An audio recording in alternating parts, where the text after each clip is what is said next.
Hi అండి, welcome back to మైనాస్ recipes.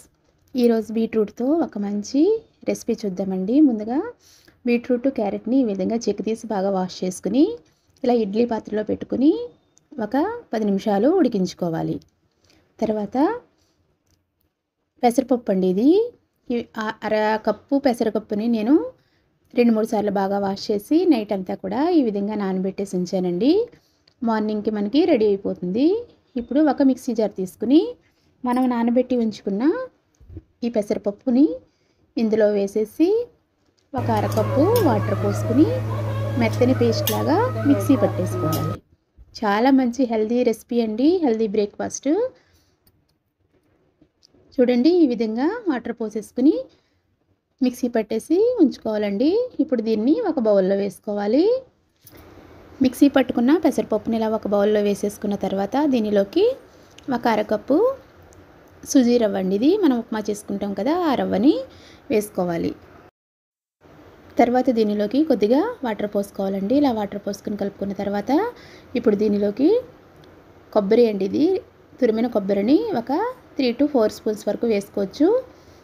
ఇప్పుడు దీనిలోకి క్యారెట్ బీట్రూట్ ఉడికించుకుంటున్నాం కదండి, అవి ఉడికిపోయాయి 10 నిమిషాల్లో మనకి. ఇప్పుడు వీటిని తీసి పక్కన పెట్టేసుకోవాలి. తర్వాత తురిమేసి ఉంచుకోవాలండి. ఇప్పుడు మనం కొబ్బరి వేసిన తర్వాత ఒక అరకప్పు బెల్లాన్ని కూడా ఇందులో యాడ్ చేసేసుకోవాలి.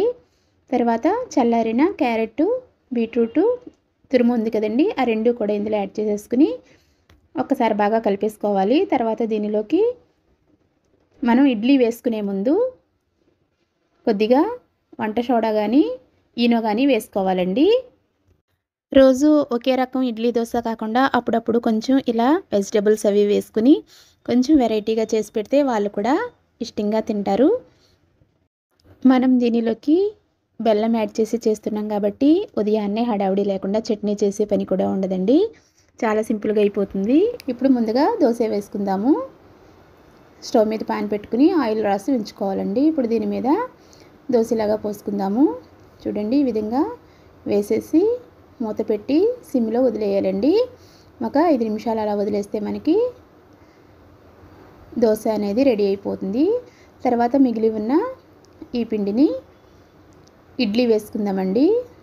ఇడ్లీ ప్లేట్కి ఆయిల్ రాసుకుని ఇలా కొంచెం కొంచెంగా ఇడ్లీ వేసేసుకోవాలి.